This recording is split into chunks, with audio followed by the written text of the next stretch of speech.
Hello students, IIT brain में आपका स्वागत। तो जहां तक हमने कर लिया है 12th का रिलेशंस एंड फंक्शंस हम लोग पढ़ रहे हैं। तो सबसे लास्ट क्वेश्चन हमने जो डिस्कस किया था पिछली क्लास में वो 11th था। अब एक बार बुक में आइए, 11th क्वेश्चन हमने डिस्कस कर लिया था, 12th आप ट्राई करेंगे। ये टॉपिक कंप्लीट हुआ। अगले थ्योरी टॉपिक की तरफ जा रहे हैं, composition of functions and invertible functions. तो नोटबुक में आइए वापस। अगला टॉपिक है हमारा composition of functions and invertible. तो क्या है टॉपिक, एक बार पहले इसकी थ्योरी समझ लें। कंपोजिशन ऑफ फंक्शंस क्या होता है एक बार समझें। मैं पहले इसकी पूरी थीम बता दूं, आप कुछ ऐसे समझें। मान लीजिए एफ एक फंक्शन है जो एक्स डोमेन और वाई को कोडोमेन के रूप में लेके बनाया गया है। एक्स इसका डोमेन है, वाई कोडोमेन है। और मान लीजिए जी एक फंक्शन है जो वाई को कनेक्ट कर रहा है जेड से। यानी मैंने एक्स, एफ और जी दो फंक्शन डिफाइन किए हैं। एक एक्स से वाई को कनेक्ट करेगा और जी फंक्शन वाई को जेड से कनेक्ट कर रहा है। अब मान लीजिए मुझे एक फंक्शन क्रिएट करना है जो क्या करे हमारे लिए, जो डायरेक्ट एक्स की कनेक्टिविटी जेड से बनाए। हमें एक ऐसा फंक्शन बनाना है जो एक्स को जेड से कनेक्ट। तो सिंपल सी बात है, अगर हमको एक्स से जेड को कनेक्ट करने के लिए कोई फंक्शन बनाना है तो हमें पहले ऐसे वाई को पिक करना होगा जिसकी इमेज हम जेड पर बनाएं, और उस वाई को क्रिएट करने के लिए हमें एक एक्स की जरूरत पड़ेगी। तो यहाँ पर मैं एक थीम आपके सामने रख रहा हूँ, समझिएगा। अगर हम पहले एक्स से एक एलिमेंट उठाएं, मान लीजिए स्मॉल एक्स, और उसका एफ एक्स कैलकुलेट करें तो ये हमको वाई के किसी एलिमेंट से कनेक्ट करा देगा। अगर एफ फंक्शन को एक्स से वाई को कनेक्ट करने के लिए बनाया गया है तो एक्स के किसी भी एलिमेंट की इमेज हमको वाई के एलिमेंट के रूप में मिलेगी। ये बिल्कुल क्लियर है। तो एफ एक्स को मैं वाई लिख सकता हूं और आगे मैं टैग लिख दूं कि X belongs to X and Y belongs to Y. अब ध्यान दीजिए, एफ एक्स वाई बन चुका है। तो अब अगर मैं इन एफ एक्स और वाई को एक बार फिर जी के ऊपर ऑपरेट कराऊं, कैसे ऑपरेट कराऊंगा देखिए। इस एफ एक्स को अब मैं जी के ऊपर एक एलिमेंट के रूप में ले रहा हूं, तो ये लेफ्ट में ऐसा बन गया और राइट में ऐसा। और अब इसका मीनिंग क्या निकलेगा समझे, ये है g y. It means g is a function which maps y on which element. तो डेफिनेटली अगर जी ने वाई के किसी एलिमेंट की मैपिंग करने की सोची है तो जैसा हम जानते हैं जेड पे ही मैपिंग करेगा, क्योंकि जी फंक्शन वाई को जेड से कनेक्ट कर। जी के लिए वाई डोमेन है, जेड को डोमेन है। तो इसको मैं लिख पाऊंगा जेड, और आगे मैं टैग लिख देता हूं for every Y belongs to Y and Z belongs to Z. अब अगर मैं इस फंक्शन को और क्लैरिटी से लिखूं तो जो नोटेशन बनाए गए हैं उसके अकॉर्डिंगली इसे लिखा जाएगा g o f x equal to z. इससे हमने क्या सीखा, इससे हमने सीखा कि अगर किसी एलिमेंट x को z के साथ कनेक्ट करना तो हमें एक ऐसे फंक्शन को डिफाइन किया करना होगा जो f और g के आपस में इन्वॉल्व होने से बने। ऐसे ही जब हम दो फंक्शंस को या दो से ज्यादा फंक्शंस को आपस में इन्वॉल्व करके नए फंक्शन तैयार करते हैं तो ऐसे फंक्शंस को हम कंपोजिशन ऑफ फंक्शन कहते हैं। कंपोजिशन का मतलब है एक फंक्शन में दूसरे फंक्शन को इन्वॉल्व कर। अगर मैं प्रैक्टिकल फंक्शंस में इसके एग्जांपल आपको समझाने की कोशिश करूं तो कैसा लुक होता है कंपोजिट फंक्शन का, एक बार देखिए आप, मैं बताता हूं। जैसे लॉग के अंदर आपने लिख दिया साइन स्क्वायर एक्स, तो यहां पर देखिए मैंने एक के अंदर एक तीन फंक्शन कंपोजिट कर। पहले लॉग के अंदर साइन लिखा और फिर साइन एक्स में भी स्क्वायर लगाया। तो पहले एक्स के साथ साइन लगाया, ये एक फंक्शन है। एक्स के ऊपर साइन को ऑपरेट कराया तो पहला फंक्शन साइन है। साइन का सबसे पहले एक्स की वैल्यू आउटकम के रूप में मैं बताऊं, यानी एक्स की वैल्यू सबसे पहले आप इनपुट में डालेंगे तो साइन एक्स कह रहा सबसे पहला परफॉर्मेंस मैं दूंगा। मान लीजिए एक्स की वैल्यू हमने कुछ लगा दी, सपोज एक्स की वैल्यू हमने लगा दी π/6 लगा देते हैं। तो π/6 मतलब 30 डिग्री होता है। अब इतनी ट्रिग्नोमेट्री 10th पढ़ा हुआ स्टूडेंट जानता है तो ये एग्जाम्पल उठाने में मुझे कोई परेशानी नहीं होगी। आप समझे ध्यान से, एक्स की वैल्यू π/6 है तो साइन π/6 हो गया आपका 1/2। यानी पहले फंक्शन साइन पहले फंक्शन का काम कर रहा है और इसने x की इमेज बना दी साइन x पे, यानी π/6 को 1/2 पे मैप किया। दूसरे फंक्शन का काम कर रहा था स्क्वायर। स्क्वायर यहाँ पर दूसरा फंक्शन है जिसने साइन x के ऊपर ऑपरेट होकर उसको साइन x का स्क्वायर बना दिया, जिसे आमतौर पर लोग साइन स्क्वायर x लैंग्वेज में भी लिखते हैं। इन दोनों के सेम में। तो अब जब स्क्वायर हुआ तो 1/2 का भैया 1/4 बन गया, ठीक है ना। और अंत में जब 1/4 आ गया तो 1/4 के ऊपर आपने तीसरा कंपोजिशन किया लॉग का। अब आपका तीसरा कंपोजिशन आया जो कि लॉग है, और इसने क्या किया, इसने साइन स्क्वायर एक्स को लॉग के अंदर इन्वॉल्व करा दिया। यानी अब 1/4 का जो फाइनल एलिमेंट बनेगा वो हो जाएगा log 1/। अब जो भी log 1/4 की वैल्यू आएगी वो फाइनल आंसर है। लेकिन इस तरह आपने कंपोजिशन को समझने की कोशिश। ये कंपोजिशन पहले x के ऊपर साइन ऑपरेट हुआ, फिर साइन x को एलिमेंट मान के स्क्वायर ने कहा भाई तेरे ऊपर अब मैं ऑपरेट हो जाता हूं, फिर स्क्वायर लगने के बाद जो साइन स्क्वायर x बना उसके ऊपर लॉग ऑपरेट। तो यहां पर हमने एक के ऊपर एक बहुत सारे तो कंपोजिशन का मतलब है एक फंक्शन में दूसरे फंक्शन को इन्वॉल्व करना। यहां पर भी हमने यही किया था इस केस में जो मैंने आपको बताया। इसमें fx को y से कनेक्ट कर रहा था और gy को z से, तो fx बराबर y लिखा मैंने क्योंकि fx को y में मैप करेगा, ठीक है ना। अब फिर मैंने दोनों तरफ g टेक कर लिया क्योंकि g दूसरा फंक्शन है जो y के ऊपर ऑपरेट करेगा और z पे आउटपुट देगा। तो जब मैंने दोनों तरफ इस इक्वेशन में g कंपोजिट किया तो g fx बराबर बन गया gy जो कि z के। हमने ये मान लिया कि z एक एलिमेंट है इस सेट में जो इसके y के साथ कनेक्ट होना चाहता है, ये हमने सपोज किया। तो g एफ एक्स बराबर जेड आ गया। ये देख, इसी जी एफ एक्स को हमने नेक्स्ट लाइन में जीओ एफ नाम दे दिया। तो जीओ एफ एक ऐसा फंक्शन है जो दो फंक्शन के कंपोजिशन से बना है और इसका काम है डायरेक्ट एक्स को जेड से कनेक्ट। यहाँ पर एक बात बिल्कुल क्लियरली मैं बता देना चाहता हूँ कि अगर कोई बच्चा इस सवाल को ऐसे शुरू करे कि जी को पहले ऑपरेट कराए और उससे कहे अपने किसी एलिमेंट को मैप करो, तो क्लियर सी बात है, समझना आप लोग कि जी वाई को जेड में मैप, ठीक है ना।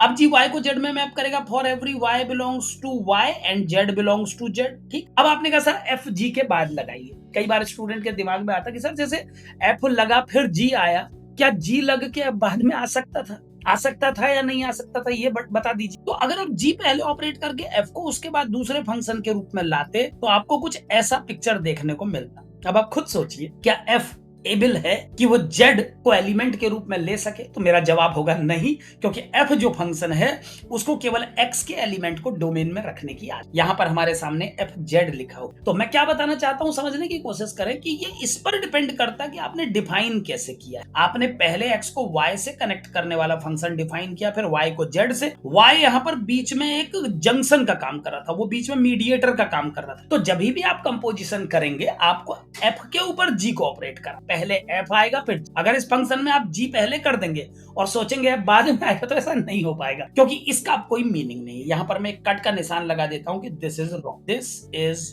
Not a case, this is not a case. ये केस क्यों नहीं है? क्योंकि एफ जेड को अब मैं जस्टिफाई कैसे? एफ फंक्शन कह रहा भाई जेड से तो मेरा कोई लिंक ही नहीं है, जेड कौन है मैं यही नहीं जानता हूं, जेड से उसको क्या लेने देना, उसका डोमेन तो एक्स है। तो इसीलिए यहां पर आप एफ जी वाई नहीं लिख पाए। यानी मैं बताना चाहता हूं कि हर फंक्शन में आप एफओजी और जीओएफ दोनों निकाल पाए, ये संभव नहीं। जैसे इस केस में आप ये बराबर ये जो लिख रहे हैं ये नॉट वैलिड। यहाँ पर मैं लिखता चलता हूं। तो जिस प्रकार के सेट के ऊपर आपने ये एफ और जी डिफाइन किया है, हम यहाँ पर कह सकते हैं कि in this case g o f is defined function yet FOG is not। मतलब इस केस में GOF तो डिफाइंड है लेकिन FOG is not, ठीक है ना। तो इस तरह से हर केस में FOG GOF दोनों निकल जाए जरूरी नहीं। आपको मैं एक ऐसी सिचुएशन भी देता हूं जहां दोनों हो जाएंगे। जैसे मेरा अगला एग्जांपल देखें कंपोजिशन का। मान लीजिए हम दो फंक्शन फिर से डिफाइन करते हैं, एक f और एक g। सेकंड केस में मान लीजिए एक फंक्शन f है जो मैप कर रहा है x के एलिमेंट को x के ही एलिमेंट में, और g एक फंक्शन है जो मैप कर रहा है x के एलिमेंट को x के। अब यहाँ पर देखिए, यहाँ पर डोमेन कोडोमेन दोनों के लिए सेम है। अब यहाँ पर आप अगर GOFX निकालें तो क्लियर सी बात है, GOFX का मतलब होता है G बाद में ऑपरेट होगा, पहले FX का नंबर आना चाहिए। तो साहब आपने FX माने X के किसी एलिमेंट को उठाया और उससे कहा कि भाई तुम अपनी इमेज बनाओ, तो यहाँ पर बैठे हुए एलिमेंट ने इसी सेट के अंदर अपनी इमेज ढूंढ के बता दी। अब जब इस fx को कैलकुलेट करके इसके ऊपर g ऑपरेट कराया तो g को कोई प्रॉब्लम नहीं। फिर से समझे, x से आपने एक एलिमेंट उठाया, और x से एलिमेंट उठा के जब उसको फंक्शन दिया fx, तो fx नाम का जो एलिमेंट है वो भी x में लाई करेगा, क्योंकि f कह रहा मैं x के एलिमेंट को x में ही मैप करता हूं। इसका मतलब fx जो है वो x का ही एलिमेंट। अब खुद सोचिए, अगर fx x का ही एलिमेंट है तो जब g उसके ऊपर ऑपरेट होगा तो g ने कहा मुझे भी कोई प्रॉब्लम नहीं है, अगर ये एलिमेंट x का तो मैं इसकी इमेज फिर से x पे बना देता हूं। तो यहां पर आप देख सकते हैं कि GOF इज वेल डिफाइंड। अब बात करते हैं FOG। ये तो वेल डिफाइंड है, GOF तो वेल डिफाइंड हो गया। अब FOG की बात करते हैं। FOGX की बात अगर करें तो f का नंबर बाद में आएगा, पहले GX की बारी आएगी। G से हमने बोला भाई x से एलिमेंट उठा के उसकी मैपिंग करो, उसने कहा सर मैं x में ही मैपिंग करूं, यानी x बिलोंग करता है x को, मैं लिख देता हूं x बिलोंग करता है x को, और GX भी बिलोंग करता है x को, क्योंकि G कह रहा मैं x की इमेज x पे ही बनाऊंगा। अब अगर G x जो है वो x का ही एलिमेंट है, तो अगर मैं f से कहूं यार तू अब इसकी फिर से इमेज बना दे तो उसको कोई आपत्ति नहीं, वो कहेगा ठीक है तो मेरा भी डोमेन है, यानी F G X is well defined. तो मैं कह सकता हूं F O G is also well defined in this case, well defined in this case. इसका मतलब ये हुआ कि कई केस ऐसे होते हैं जिसमें एफ ओ जी जी एफ दोनों के मीनिंग है, लेकिन कई बार एक का मीनिंग होता है एक का मीनिंग नहीं। तो वो इस बात पर डिपेंड करता है कि आपके डोमेन को डोमेन आपने किस तरह से ली, ठीक है ना। गुड इवनिंग बेटे, जुड़ी हैं आप क्लास में, कंटिन्यू रहिए। चलिए, तो FOG is also well defined, GOF is also well defined, दोनों यहाँ पर वेल, इस केस में दोनों वेल डिफाइंड है। कुछ केस में दोनों वेल डिफाइंड होंगे, कुछ में नहीं। बहुत ध्यान से समझिएगा, कंपोजिशन के सवालों में एनसीईआरटी में एक क्वेश्चन मैं देखता हूं कई बार ऐसा लिखा रहता है ऊपर से कि find the value of fog and gof in following example. fx दिया रहता है, gx दिया रहता है और हमसे कहते हैं इसका फॉग गॉफ निकालो। तो समझने की कोशिश कीजिए, वैसे तो बिना f और g की डिस्क्रिप्शन के ऐसा सवाल न पूछे तो अच्छा है ना। आपको बताना पड़ेगा पहले कि f कैसे डिफाइन है, g कैसे डिफाइन। लेकिन ठीक है, अगर एनसीईआरटी पूछ रहा है कि भाई FOG और GOF बताइए, तो इसका मतलब ये मान के चलिए कि वो डिफाइन हो रहा होगा। और अगर डिफाइन हो रहा होगा, आप ये सोचते हैं, तो आप अपने मन में ये इमेजिन कर लीजिए कि दोनों के डोमेन को डोमेन एक। हम अक्सर जब सवालों को करते हैं या एनसीईआरटी के क्वेश्चन उठाते हैं तो हम ये मान लेते हैं कि डोमेन कोडोमेन सब रियल नंबर है। तो आमतौर पर जो धारणा बनी है, जो जनरल डिस्कशन का पॉइंट होता है, उसमें हम ये इस तरह से कंसीडर करते हैं कि f भी रियल नंबर से रियल नंबर तक है, g भी रियल नंबर से रियल। तो ऐसे में फिर कुछ बताने की जरूरत नहीं पड़ती, इसलिए एनसीईआरटी अक्सर fx gx दे देता है कुछ बोले बिना। वो ये भी नहीं बताता कि डोमेन कौन है कोडोमेन कौन है, वो अंडरस्टूड मान के चलने को कहता मान लो यार, अपने मन से सोच लो कि रियल नंबर। उसके बाद कहता फॉग निकालो, गॉफ निकालो, गॉग निकालो, फॉफ निकालो, वो जो जो चाहता है सब निकाल, क्योंकि वो मानता है कि रियल नंबर के ही सेट के ऊपर पूरा सिस्टम ऑपरेट। तो ऐसे केस में जब सारा सिस्टम रियल नंबर के ऊपर ऑपरेटेड कंसीडर कर लिया जाए, फिर कोई रेस्ट्रिक्शन नहीं, फिर आप फॉग निकालिए, FOG, GOF, FOF, GOG सब कुछ, ठीक है ना। तो ये तो कंपोजिशन की बात हो गई। कंपोजिशन का मतलब होता है एक फंक्शन के ऊपर दूसरा फंक्शन इन्वॉल्व। अभी तो हम इसको FOG और GOF कह रहे हैं, लेकिन आगे चल के जब हम, अभी तो हम मैथ्स का चौथा ही चैप्टर पढ़ रहे हैं ना 32 में से, तो जब हम आगे के और लेसन्स पढ़ेंगे तो हम ऐसे टिपिकल फंक्शन, खास तौर पर कैलकुलस जब हम सीखते हैं वो चेन रूल, तो वहां पर फंक्शन कंपोजिशन बहुत आता है। कभी e की पावर पे sin x दिख जाता है ना, और कभी दिख जाता है 1/x² + x+1। अब देखा जाए तो ये जितने भी फंक्शन है ये कंपोजिट, कैसे कंपोजिट है। e की पावर sin x की अगर बात की जाए तो ये कंपोजिट किस प्रकार से हुआ, देखिए e की पावर sin x में सबसे पहले x की इमेज आपने sin की मदद से sin x के रूप में बनाई, और फिर sin x के ऊपर आपने एक्सपोनेंशियल फंक्शन लगाया, एक्सपोनेंट लिख दे, तो एक्सपोनेंट फंक्शन लगा के आपने इसको e की पावर sin x बना डाला, तो ये हो गया कंपोजिट। ऐसे ये दूसरा एग्जांपल जो है 1/x² + x+1, ये तो अलजेब्रिक फंक्शन है। तो पहले आपने x की इमेज किससे बनवाई, रेसिप्रोकल फंक्शन। पहले आपने नहीं, सबसे पहले आपने अलजेब्रिक फंक्शन पहले बनाया। सबसे पहले आपने x को अलजेब्रा की मदद से, अलजेब्रिक फंक्शन कहते हैं इसको, तो अलजेब्रा की मदद से आपने x की इमेज को x² + x+1 बना दी। उसके बाद आपने रेसिप्रोकल फंक्शन को बुलवाया, कहा भाई जो हमारा फंक्शन है इसको पलटा दो, तो रेसिप्रोकल फंक्शन ने न्यूमरेटर डिनोमिनेटर पलट दिए। तो जितने भी फंक्शन टेढ़े मेढ़े दिखते हैं वो सब कंपोजिशन से ही, एक के ऊपर दूसरे को कंपोजिट कर करके फंक्शन। तो कंपोजिशन ऑफ फंक्शन की बात ये हो गई। दूसरा टॉपिक जो इन्वॉल्व था इस आर्टिकल में वो था composition of function and invertible function. अब इन्वर्टिबल, ध्यान से समझिएगा, इन्वर्टिबल फंक्शन इंपॉर्टेंट टॉपिक है बहुत। इन्वर्टिबल फंक्शन क्या होता है, देखिए मान लीजिए f एक फंक्शन है जो x सेट को y से कनेक्ट, ठीक है, f एक फंक्शन जो x को y से कनेक्ट कर रहा है, बिल्कुल कंपोजिशन की तरह बताऊंगा। और g एक ऐसा फंक्शन है जो कनेक्ट कर रहा है y को वापस है, उल्टा सीधा एक समान कर दिया मैंने। f कनेक्ट कर रहा है x को y से, g कनेक्ट कर रहा है y को x को y से, y को x, ठीक। अब ध्यान से सुन, अगर मैं x का कोई एलिमेंट उठाऊं तो fx = y लिख देता हूं, for every x belongs to x and y belongs to y। यहाँ पर आप ये ना सोचे हर बार fx = y कैसे हो जाता है, भाई x एक आर्बिट्रेरी नंबर है जो मैंने x से उठाया, और x की इमेज का नाम ही अगर मैंने y रखा है तो आपको इसमें क्या आपत्ति है। मैं बोल रहा हूँ कि y ही वो एलिमेंट है जो x की इमेज बन सकता है, तो ऐसा बोलने में कोई प्रॉब्लम नहीं। और y की मैं कोई पर्टिकुलर वैल्यू अगर दे देता, जैसे मैं लिख देता fx = 10 ऑलवेज, तो आप सवाल उठा सकते हैं सर ये आपका हर बार fx 10 कैसे आ जाता है। मैं fx = y बोल रहा हूँ and y is a variable, so fx = y for every x belongs to x and y belongs to y। अब दोनों तरफ मैंने g को कंपोजिट किया, तो g के अंदर fx एक एलिमेंट के रूप में आया और इस तरफ g लेने पर ये gy बन गया, ठीक है ना। ऑप्शन जो gy है, तो g ने बोला सर मैं तो y की एलिमेंट को फिर से x में ही मैप कर डालूंगा, मैंने कहा कर दीजिए वापस x में मैप। x का कौन सा एलिमेंट आप चुनेंगे ये बताइए। तो अब यहां से हमारी कहानी शुरू होती है। यहां से जो बोलूंगा ध्यान से सुनना। पहले मैंने x के एलिमेंट x को उठाया और उसकी मैपिंग x एलिमेंट को मैंने x सेट से उठाया था और उसकी मैपिंग y पे कर दी। अब जब दोनों तरफ g लिया तो g ने कहा मैं y की मैपिंग करूंगा। तो अगर g फंक्शन y को मैप करके बच्चों दोबारा x पे पहुंचा, हर बार ऐसा नहीं होगा, मैं कह रहा हूं कि अगर ऐसा हो जाए, यहां पर मैं लिख देता हूं let us suppose g is a function such that gy equal to x। ऐसा हो, मतलब ये इमेज है, मैं दुआ मांग रहा हूं कि काश ऐसा हो जाए। यहां पर समझने की कोशिश करें, हम लोग इन्वर्टिबल फंक्शन को समझने की कोशिश कर रहे हैं। कैसा फंक्शन इन्वर्टिबल होता है हम ये जानने की कोशिश कर रहे हैं। तो कैसे करेंगे, हमने x की इमेज y पे बनाई, fx बराबर y आ गया, फिर g ऑपरेट करा दिया। अब जी वाई हमारे सामने है, इसका मतलब जी कह रहा मैं वाई के किसी एलिमेंट की इमेज बनाऊंगा। ये भी साफ दिखाई दे रहा कि इमेज अगर ये बनाएगा तो जो भी आंसर आएगा वो एक्स के अंदर से आएगा, क्योंकि ये डोमेन है, ये कोडो, ठीक है ना, एक्स के अंदर से आंसर उठेगा। हमने पूछा जी से, हमने कहा तुम किसको आंसर के रूप में उठाना चाहते हो, तुम्हारी इच्छा क्या है। तो अगर इच्छा के रूप में वो मुझे मेरी इच्छा पूरी करने का मौका दे दे, काश वो जी वाई के रूप में मुझे एक्स लौटा दे। जैसे एफ ने एक्स की इमेज के रूप में वाई को बनाया था, तो अगर जी वाई का इमेज दोबारा एक्स पे बना दे तो मैं इस स्टेटमेंट 1 को कन्वर्ट करके लिख पाऊंगा जी एफ इक्वल टू एक्स। ये मैं तभी लिख पाऊंगा जब ये इच्छा मेरी पूरी हो जाए। याद रखिए, इन्वर्टिबल फंक्शन एक बहुत स्पेसिफिक फंक्शन होता है। ये दुआ मांगनी पड़ती है उस केस में कि काश ऐसा जी मुझे मिल जाए जो वाई एलिमेंट की इमेज उसी में बना दे जिसकी इमेज के रूप में एफ ने इसे बनाया। एफ ने क्या किया, एक्स की इमेज को वाई में बना दिया। अब हम जी से कह रहे हैं जी तुम एक काम करो, इस वाई को दोबारा एक्स में ही मैप कर डाल। तो अगर ऐसा जी हमें मिल जाए जो एक्स के किसी एलिमेंट के द्वारा एफ ने जो इमेज तैयार की है उसकी इमेज को दोबारा एक्स में पहुंचा, तो ऐसे फंक्शन को हम इन्वर्टिबल फंक्शन कहते हैं। और ऐसे जी को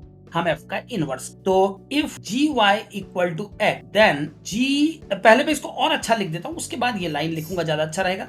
तो जी एफ एक्स बराबर x आ गया, और ये क्या इंप्लाई करेगा समझिए, ये इंप्लाई करता है GOF। ये जो GOF नोटेशन है इसका मतलब आप समझ लीजिए। पहले GOF का मतलब होता है पहले F जाएगा लड़ाई करने, पहले F का नंबर आएगा, और जब F ऑपरेट हो चुका होगा तो उसके बाद जो आउटकम आएगा उसके ऊपर G बाद में होगा। GOF का मतलब होता है पहले F का नंबर, फिर FOG का मतलब होता है पहले G का नंबर फिर F का नंबर। तो नंबरिंग यहां से वहां को चलती है, 1s प्लेस से 10s प्लेस, जैसे नंबर सिस्टम में चलता है ना वैसे। तो GOF बराबर x। तो अगर कोई फंक्शन ऐसा मिल जाए जो x की इमेज को x में ही मैप कर, है ना, तो इस केस में हम फंक्शन को इन्वर्टिबल कहते हैं। तो इन्वर्टिबल क्या है समझिएगा, ऐसा फंक्शन इन्वर्टिबल कहलाता है जो किसी एलिमेंट की इमेज को, अगर मतलब ऐसे फंक्शन को इन्वर्टिबल फंक्शन कहते हैं जिसका इनवर्स एग्जिस्ट करे। और इनवर्स एग्जिस्ट करने का मतलब समझते हैं, a function is invertible, a function is, मैं लिख देता हूं पूरी डेफिनेशन फिर डिस्कस करते हैं। A function is invertible if there exist another function, a function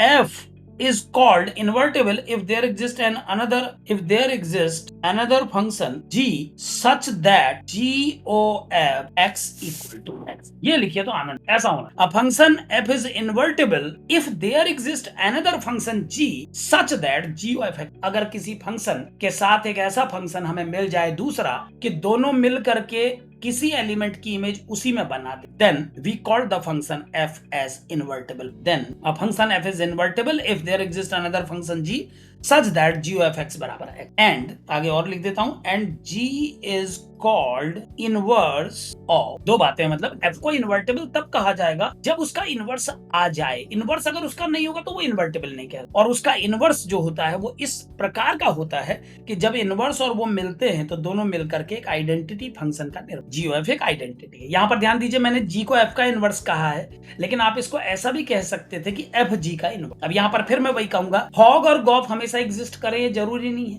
but इस एग्जाम्पल में फॉग और गॉफ दोनों एग्जिस्ट करेंगे। ध्यान दीजिए, अगर मैं जी को पहले ऑपरेट करके एफ को बाद में लाता तो क्या होता, उस सिचुएशन को भी समझने मैं पेन का कलर चेंज कर दे रहा हूं ताकि आप बाद में भी देखें तो डिस्टिंग्विश कर पाए। मान लीजिए, वैसे ही शुरू करते हैं, मान लीजिए कोई एलिमेंट y है जिसको जी ने इमेज बना के x बना, for every y belongs to y and x belongs to x। मैंने उल्टा क्यों लिखा मैं समझा देता हूं, क्योंकि जी वो फंक्शन है जो y सेट के अंदर से एलिमेंट को उठाएगा और x में इमेज बनाएगा। तो y के एलिमेंट को उठा के x में इमेज बनाना है ना। तो g फंक्शन ने y को x में मैप किया for every y belongs to y and x belongs to x। अब अगर g ने y को x में इमेज किया तो अब दोनों तरफ f लेने पर ये बन जाएगा fgy इक्वल टू fx। ध्यान दीजिए, तो fgy बराबर fx आ गया। एक सेकेंड रोकिएगा, साउंड क्लैरिफाई है या नहीं मैं कंफर्म कर लूं एक बार, साउंड का इश्यू ना आ रहा हो। एक सेकेंड, हेलो, साउंड तो मुझे लगता क्लियर है। कोई अगर है मीटिंग में तो एक बार कंफर्म दे मुझे।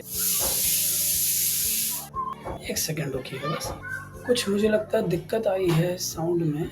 हेलो, चलिए साउंड मुझे लगता है ठीक हो चुकी है, कंटिन्यू करते हैं।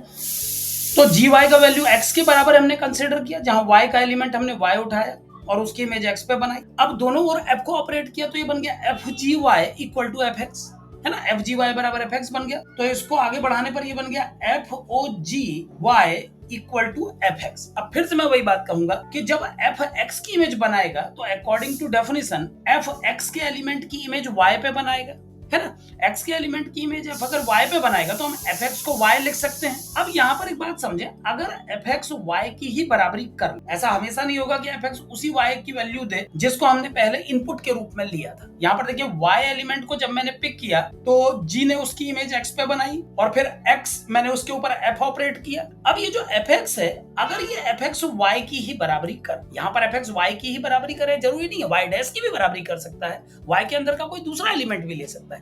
लेकिन अगर fx y के ही इक्वल हो जाए तो उस केस में हम fog y को y लिख, और जब ऐसा होगा तो इसका ये मतलब हो जाएगा कि g के ऊपर f को ऑपरेट कराने से ये एक आइडेंटिटी फंक्शन बन। तो फिर मैं वही कहूंगा कि ऐसे केस में हम ये कहेंगे कि g is invert, implies that g is invertible and f is its inverse, f is its inverse. तो कोई भी फंक्शन इनवर्टेबल तब है जब उसका इनवर्स एग्जिस्ट, और इनवर्स एग्जिस्ट करने का पता ऐसे लगता है कि जब इनवर्स फंक्शन मेन फंक्शन के साथ ऑपरेट होता है तो ऑपरेट होने पर वो उसको एक आइडेंटिटी फंक्शन में बदल देता है, y की इमेज y पे बन। तो यहाँ पर हम देख पाए कि इस पर्टिकुलर केस के लिए जब f x से y डिफाइंड है और जी y से x डिफाइंड है, उस केस में गॉफ भी एक आइडेंटिटी फंक्शन का रोल प्ले कर रहा है और फॉग भी एक आइडेंटिटी फंक्शन। इससे एक बात बिल्कुल क्लियर समझ में आ जाती है कि अगर किसी मैपिंग में f का इनवर्स g है तो ये बिल्कुल क्लियरली समझना बच्चों कि g का इनवर्स भी f, ये म्यूचुअल इनवर्स है। अगर कोई फंक्शन f g का इनवर्स होता है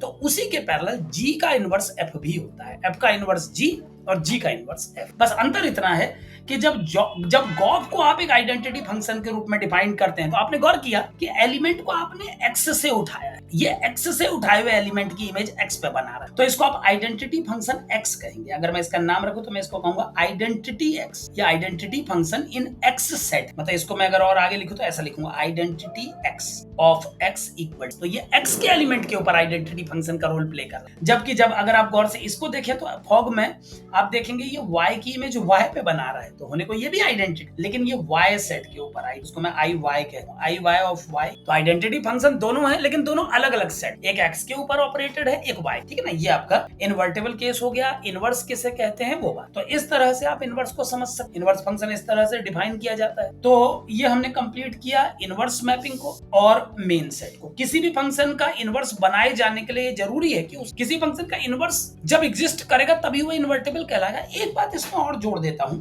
इस सब कहानी में ताकि ये पूरा ही हो जाएगा। एक बहुत महत्वपूर्ण बात हो, मान लीजिए f एक इन्वर्टेबल फंक्शन है, लेट f इज इन्वर्ट। तो अगर f एक इन्वर्टेबल फंक्शन है तो इसका मतलब ठीक है, देन g विल एग्जिस्ट, और वो भी इस प्रकार की जब आप गॉफ निकालेंगे तो वो आइडेंटिटी का रोल प्ले करेगा x सेट के लिए, और जब आप फॉग निकालेंगे तो वो भी आइडेंटिटी का रोल प्ले करेगा y सेट के लिए। ये y सेट में इसलिए क्योंकि पहले g ऑपरेट होगा, ये x सेट इसलिए क्योंकि f ऑपरेट, और यहाँ पर मैंने माना है f is a set from x to y, f is a function from x to y and g is function from y to x, ठीक है। तो इस केस में ये और ये दोनों एग्जिस्ट करेंगे।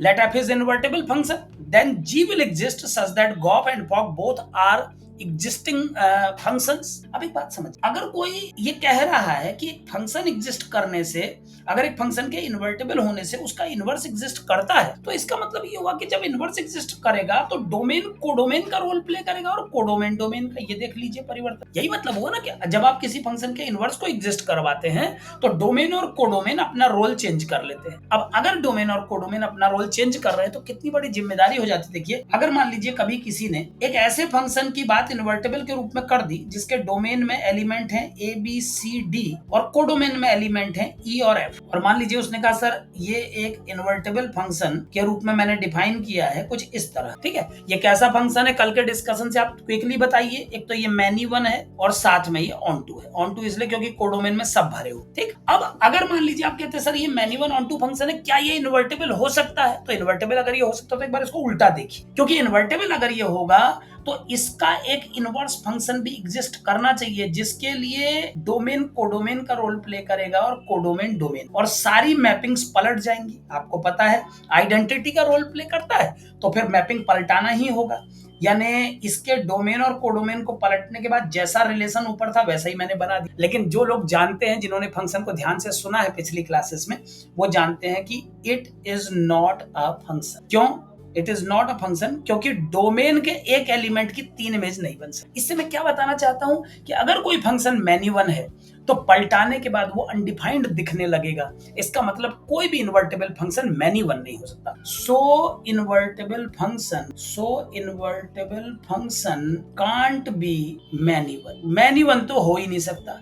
इन्वर्टेबल फंक्शन अगर मैनी वन हुआ तो पलटाने के बाद वो सीधे अनडिफाइंड फंक्शन बनेगा, तो कभी मत कहिए कि कोई मैनी वन फंक्शन इन्वर्टेबल हो सकता। दूसरी बात, मान लीजिए एक दूसरा केस है जिसमें मैं चलो मैनी वन से आपको बचा दे। अब ये लीजिए केस ए बी सी और ए बी सी डी, आपने कनेक्टिविटी बनाई। इस बार मैं आपको मैनी वन नहीं दूंगा क्योंकि अब मैं सीख चुका हूं कि मैनी वन फंक्शन कभी इन्वर्टेबल नहीं होता। माना आपने कहा सर ये एक फंक्शन है, क्या ये इन्वर्टेबल हो सकता है? तो अगर ये इन्वर्टेबल है तो फिर डोमेन कोडोमेन का रोल चेंज करना। अब मैं डोमेन को कोडोमेन की जगह लूंगा और कोडोमेन को डोमेन की जगह, सेम मैपिंग पलटा दूंगा, और अब मैं देखूंगा जब, तो मुझे क्या दिख रहा है कि डोमेन का एक एलिमेंट बेचारा ये तो कनेक्ट ही नहीं हो पाया। तो फिर एक नई प्रॉब्लम खड़ी हो गई, भाई डोमेन का एक एलिमेंट किसी से कनेक्ट ही नहीं हुआ है, तो ये दूसरी प्रॉब्लम। एक फंक्शन बनने के लिए डोमेन का कोई एलिमेंट एम्प्टी नहीं रहना, तो उस डेफिनेशन के आधार पे मैं फिर लिखूंगा it is not function, it is not a function. और अगर ये फंक्शन नहीं है तो अब मैं क्या बताना चाहता हूं कि ऐसी मैपिंग जो 1-1 हो मगर साथ में इनटू हो, वो भी दिक्कत कर। इस बार 1-1 था, मैनी वन से हम पिछली बार परेशान थे तो हमने मैनी वन को रिजेक्ट करके 1-1 को बुला लिया, लेकिन गलती से हमने इनटू ले लिया, और इनटू ने क्या गड़बड़ कर दी, उसने जब कोडोमेन और डोमेन को चेंज किया तो डोमेन में ऐसे एलिमेंट छोड़ दिए जो रिएक्ट ही नहीं। इसका मतलब कि invertible function, so invertible function can't B into. एक लाइन ना रिवर्स में कई बातें बहुत इजीली समझ में आती हैं। जैसे अगर मैं डायरेक्ट किसी एग्जांपल को बोलने की बजाय ऐसा बोलूं तो ये ज्यादा कंफर्टेबल है कि मैं एक केस बना के आपको समझाऊं। सबसे पहले ऐसा केस आपके सामने रखूं जो मैनी वन है। अब मैनी वन को जब मैंने पलटा के उसका इन्वर्स देखना चाहा तो मुझे ये अनडिफाइंड दिखाई दिया। मैंने तुरंत जारी किया कि एक इन्वर्टेबल फंक्शन की पहली रेस्ट्रिक्शन वो मैनी वन नहीं होना चाहिए। अच्छा, फिर मैंने इनटू केस को पलटाने की कोशिश की, वो भी अनडिफाइंड हो गया,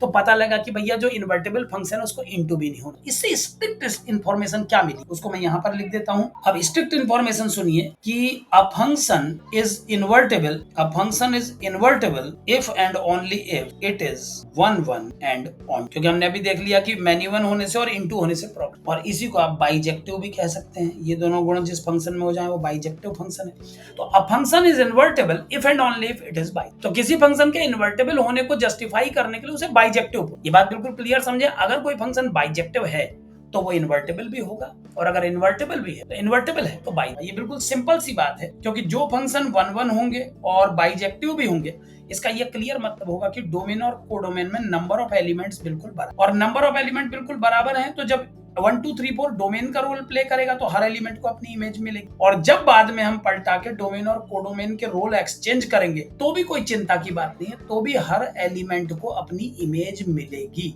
क्योंकि ये 1-1 है साथ में ऑन। तो इन्वर्टेबल किसी फंक्शन को प्रूव करना कई सवालों में बड़ा कठिन होता है, इन्वर्स निकालना ही पॉसिबल नहीं हो पाता है।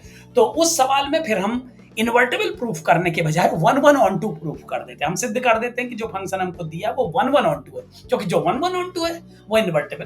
तो कभी कभी ऐसी इनडायरेक्ट अप्रोच लगा के भी क्वेश्चंस को 1-1 प्रूफ कर दो, ऑन टू प्रूफ कर दो, तो ये ऑटोमेटिकली प्रूफ है कि वो आपका इन्वर्टेबल फंक्शन, ठीक है ना। तो चलिए, तो इन्वर्टेबल की कहानी पूरी हो गई। अब इस थ्योरी टॉपिक को पूरा करने के बाद आगे बढ़ते हैं। तीसरी एक्सरसाइज क्या आती देखते हैं। कोई तीसरी एक्सरसाइज नहीं है, इसके बाद ये 0 लेवल का टॉपिक हमारा खत्म हो गया। इस चैप्टर में टॉपिक तो 3 आए, लेकिन एक्सरसाइज मिड एक्सरसाइज केवल 2 ही। अब आते हैं हम लोग लेवल 1 की तरफ। लेवल 1 में हम एनसीईआरटी बुक के जो फाइनल जंबल्ड एक्सरसाइज है उसको सॉल्व। तो लेवल 1 में हमेशा हम एनसीईआरटी की लास्ट एक्सरसाइज सॉल्व करते हैं, जिसमें सारे टॉपिक्स के सवाल मिक्स। तो चलिए उस एक्सरसाइज की तरफ बढ़ते हैं, लेवल 1 की तरफ बढ़ते हैं। लेवल 1 के लिए हमें जो एक्सरसाइज मिली है वो ये है, मिसलेनियस एक्सरसाइज ऑन चैप्टर 1। तो एक बार फिर से आपको अपनी स्क्रीन देता हूं मैं और हम लेवल 1 पे पहुंच के कुछ क्वेश्चन सॉल्व करते हैं। एक सेकंड, ये लीजिए, ये स्क्रीन आपके सामने, क्वेश्चन आपके बिल्कुल सामने है और ये नोटबुक में ये सब पढ़ाने के बाद ये आया first level NCERT final exercise. फटाफट देखते हैं मिसलेनियस एक्सरसाइज ऑन चैप्टर 1। पहला क्वेश्चन क्या है देखें, so that the function f R to R, लेकिन दूसरे आर में -1 से +1 के ही एलिमेंट अवेलेबल हैं, डिफाइंड बाय एफ एक्स बराबर x upon 1 plus x mod x belongs to R is 1 1 and onto function. एक बार मैं लिख देता हूं नोटबुक के ऊपर, ये हम पहला सवाल डिस्कस कर रहे हैं और क्वेश्चन है f is a function defined from real number to the set which contains only numbers from -1 to +1। -1 +1 allowed है कि नहीं है, ये भी अलाउड। तो so that the function f R to R defined by f x बराबर x upon 1 plus x mod, f x बराबर x upon 1 plus x mod, कुछ ऐसा है क्वेश्चन। देखिए अब अपनी बुक में भी देख लीजिए एक बार, so that the function f R to -1 to +1 defined by f x equal to x upon 1 plus x mod x belong to real number is 1 1 and on to function। x belongs to real number is 1 1 and on। आपको show करना है कि ये एक 1 1 on to function, ठीक है ना। अब कैसे 1 1 on to फंक्शन इसको प्रूव करेंगे, समझिए। यहाँ पर एक बात समझे, जब हमने कल की क्लास में 1 1 on to फंक्शन के बारे में डिस्कस किया था तो हमने पढ़ा था कि किसी फंक्शन को 1 1 on to प्रूव करने के लिए 1 1 के लिए दो इमेजेस को बराबर करके उनके करस्पॉन्डिंग एलिमेंट को सेम किया जाता है और ऑन टू प्रूव करने के लिए कोडोमेन के किसी एलिमेंट, किसी आर्बिट्रेरी एलिमेंट से जुड़ा हुआ डोमेन का एलिमेंट ढूंढ के देना पड़ता है। तो अगर उसी टेक्निक का हम यूज करें तो कैसे आगे बढ़ेगा, समझ कैसी लाइन्स होंगी। देखना, स्टार्ट कर रहा हूं question. Let x1 x2 are two real numbers, जो कि डोमेन से उठाए हैं मैंने, ठीक है ना। डोमेन के दो नंबर हैं x1 x2। अब इनकी इमेजेस fx1 और fx2 होंगी।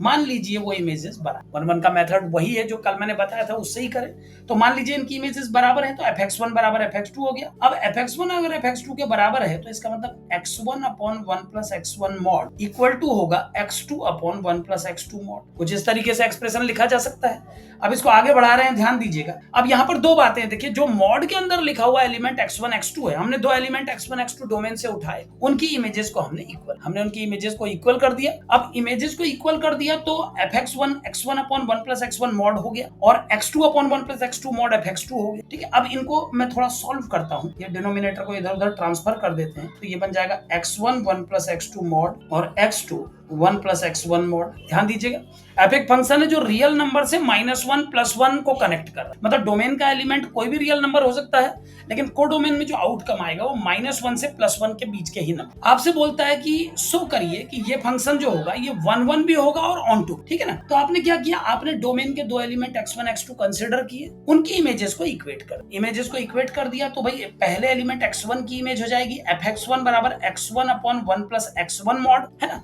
और fx2 जब आप लगाएंगे तो हो जाएगा x2 upon 1 plus x2 mod. मैंने दोनों को इक्वेट कर दिया, आप क्रॉस मल्टीप्लाई करके ऐसा जमा दिया। अब ध्यान दीजिए, ये बन गया है x1 इंटू 1 प्लस, या ओपन करके अगर लिख दें तो ये क्या बन जाएगा, देखिए ये बन जाएगा x1 plus x1 x2 mod equal to x2 plus x2 x1। कुछ इस तरह का आउटकम बन गया, ठीक है ना। यानी कि आपने कोडोमेन में दो इमेजेस को बराबर कर दिया और फिर आपने उन इमेजेस को इक्वल करके एक इक्वेशन बना ली। इक्वेशन को सॉल्व करके कुछ इस तरह का सिचुएशन मिला। पहली बात देखिए, अगर आप डोमेन से ऐसे एलिमेंट उठा रहे हैं जो positive,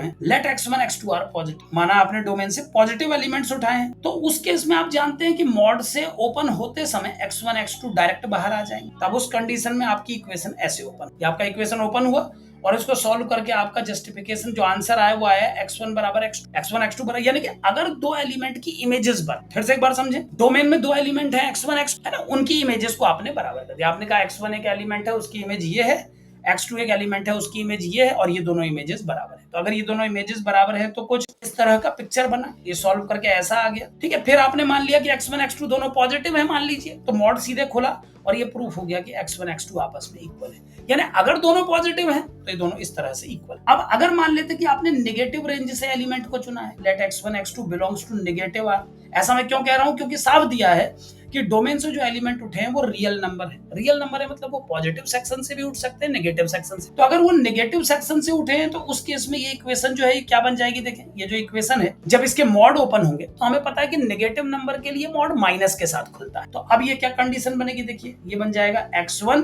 plus x1 x2 mod, ये बन जाएगा माइनस x2, और दूसरी तरफ आ जाएगा x2 plus x2 minus x। ध्यान से देखें क्या बन गया, फिर से समझे, ये x1 1 प्लस x2 मॉड बराबर x2 1 प्लस x1 मॉड है। अगर पॉजिटिव रियल नंबर के रूप में आपने इनको उठाया तब ये प्रूफ हो गया x1 बराबर x2। अब जब आपने इनको नेगेटिव रेंज से उठाया तो ये जो x2 मॉड है और ये जो x1 मॉड है ये माइनस x1 x2 बन के खुले। उस कंडीशन में भी ये जो सेकंड पार्ट है आपकी इक्वेशन का ये कैंसिल आउट हो जाएगा। ये देखिए कुछ इस तरीके का फॉर्मेट बन रहा है और अब इसे कैंसिल करके ये आ जाएगा x1 बराबर x2। इसका सीधा मतलब क्या हुआ कि आप अगर पॉजिटिव रियल नंबर की बात कर रहे हैं तो भी एक ही एलिमेंट ऐसा है जिसकी इमेज एक बन रही है, और अगर नेगेटिव की बात कर रहे हैं तो भी एक एलिमेंट की इमेज एक। इससे क्या प्रूफ हो गया कि पॉजिटिव और नेगेटिव कहीं पर भी इस पूरे रियल नंबर के सेट में ऐसा एलिमेंट नहीं है जो कि दो। इस बात को सिंपली ऐसे भी समझ सकते थे कि अगर आप x की जगह पॉजिटिव वैल्यू लगाते, सपोज आपने x की जगह 1 लगा है ना, तो 1 लगाने पर ये आएगा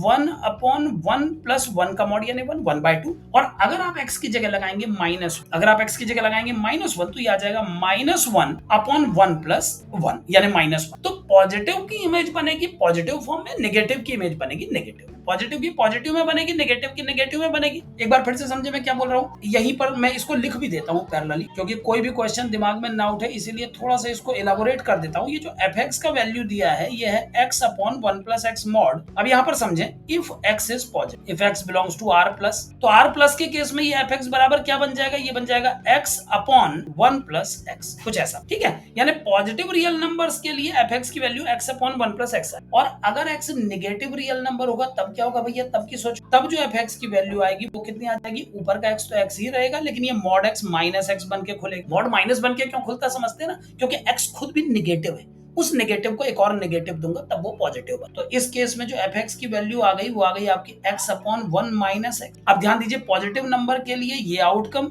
और नेगेटिव नंबर के लिए ये आउटकम, और ये बात बिल्कुल क्लियर है कि ये दोनों कभी बराबरी नहीं कर सकते, ये दोनों कभी बराबरी नहीं कर सकते। क्यों नहीं कर सकते उसका रीजन भी समझिए, क्योंकि ये जो ऊपर नंबर लिखा है ये क्लियरली पॉजिटिव और जो नीचे नंबर लिखा है ये क्लियरली नेगेटिव है। कैसे, वो भी समझ लो कैसे। लेट x बराबर n, इस बात को समझने के लिए मैं मान लेता हूं कि ऊपर वाले में x बराबर n है इन इक्वेशन 1। लेट x बराबर n इन इक्वेशन 1, माना इक्वेशन 1 में x की जगह n लगा तो ये fn की वैल्यू हमको कितनी देगा, n/1 प्लस n एग्जैक्टली। और अगर मैं लगाऊं x बराबर -n in equation 2, -n in equation number 2, इसको 2 मान लेता हूं, तो ये हमको f माइनस n की वैल्यू क्या दे देगा भैया, -n/1 माइनस n, यानी नीचे 1 प्लस। अब गौर से देखिए कि जब मैंने पॉजिटिव n लगाया तो आंसर ये, और जब मैंने नेगेटिव n लगाया तो आंसर ये है। इसका क्या मतलब हुआ, क्लियरली केवल सिमिलर वैल्यू पे ही बराबरी करने की चॉइस बन सकती थी, लेकिन यहाँ पर हम देख पा रहे हैं कि जब हमने एक बार n लगाया और एक बार -n, तो श्योर शॉर्ट एक आंसर आया n/1 प्लस n और एक आया -n/1 प्लस n। इससे मैं क्या साबित करना चाहता था जानते हैं, कि सेम वैल्यू अगर प्लस माइनस में ले लिया आपने तो भी आपके इमेजेस बराबर नहीं आएंगे। कई बार बच्चे पूछते हैं कि सर आपने एक केस लिया जिसमें आपने दोनों को पॉजिटिव मान लिया, एक केस लिया जिसमें दोनों को नेगेटिव मान लिया। तो मैं उनको ही बता रहा हूं कि अगर आप एक वैल्यू पॉजिटिव और एक नेगेटिव लेते तो फिर इमेजेस को बराबर आपने कैसे कह दिया। तो इमेजेस को बराबर अगर आप कह रहे हैं इसका तो या तो आप दो पॉजिटिव वैल्यूज पे ही काम कर रहे हैं या तो नेगेटिव वैल्यूज पे ही काम कर रहे हैं। यहाँ पर अलग से समझे, अगर आपने n पॉजिटिव और n नेगेटिव लिया होता तो किसी हालत में उनकी इमेज बराबर नहीं आ पाती, क्योंकि एक आती n/1 प्लस n, एक आती -n/1 प्लस n, जहां n एक न्यूमेरिकल वैल्यू है वो भी पॉजिटिव। तो किसी भी n के लिए कोई भी ऐसा n एग्जिस्ट नहीं कर रहा है जिसकी वजह से n बराबर ऊपर अगर आप 5 लगाते तो ऊपर आ जाता 5/6, ये आ जाता 5/6 और ये आ जाता -5। अगर आप 10 लगाते तो ये आ जाता 10/11, ये आता -10। इसका क्या मतलब हुआ कि पॉजिटिव और नेगेटिव का पेयर तो कभी चुना ही नहीं जा सकता था, एक प्लस और एक माइनस वैल्यू का पेयर नहीं चुन सकते थे आप। फिर मैंने क्या किया, मैंने कहा क्या पता दो पॉजिटिव वैल्यू लेके ही काम चल जाए,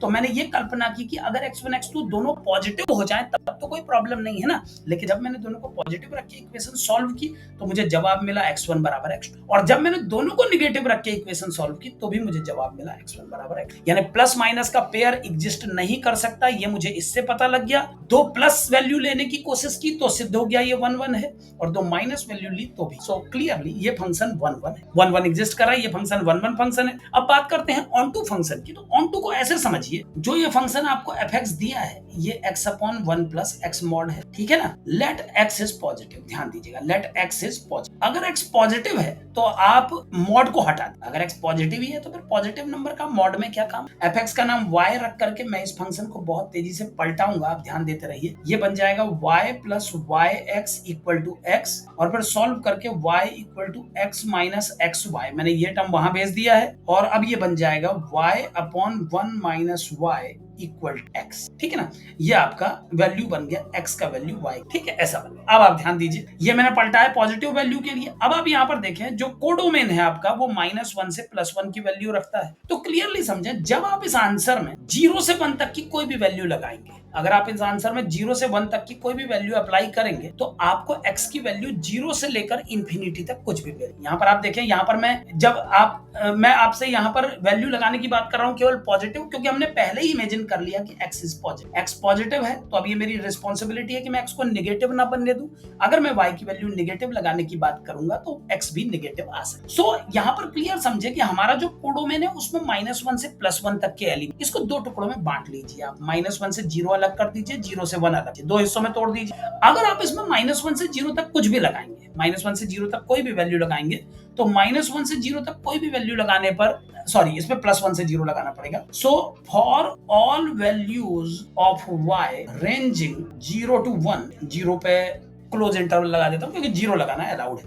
for all values of y ranging 0 to 1 x exists in r plus. क्या बोला मैंने कि 0 से 1 तक आप कुछ भी लगाइए, x का वैल्यू एग्जिस्ट करेगा और वो एक पॉजिटिव रियल नंबर आए। इससे सिद्ध होता है कि इस पक्ष के सारे लोग जो कोडोमेन में बैठे हैं उनसे कोई ना कोई कनेक्ट है, ठीक है। अब 0 से -1 की बात कर लेते हैं, दूसरा पक्ष रखते हैं, यहां पर आते हैं, फिर से वही फंक्शन उठाता हूं, fx बराबर x upon 1 plus x mod let x is negative, let x is negative.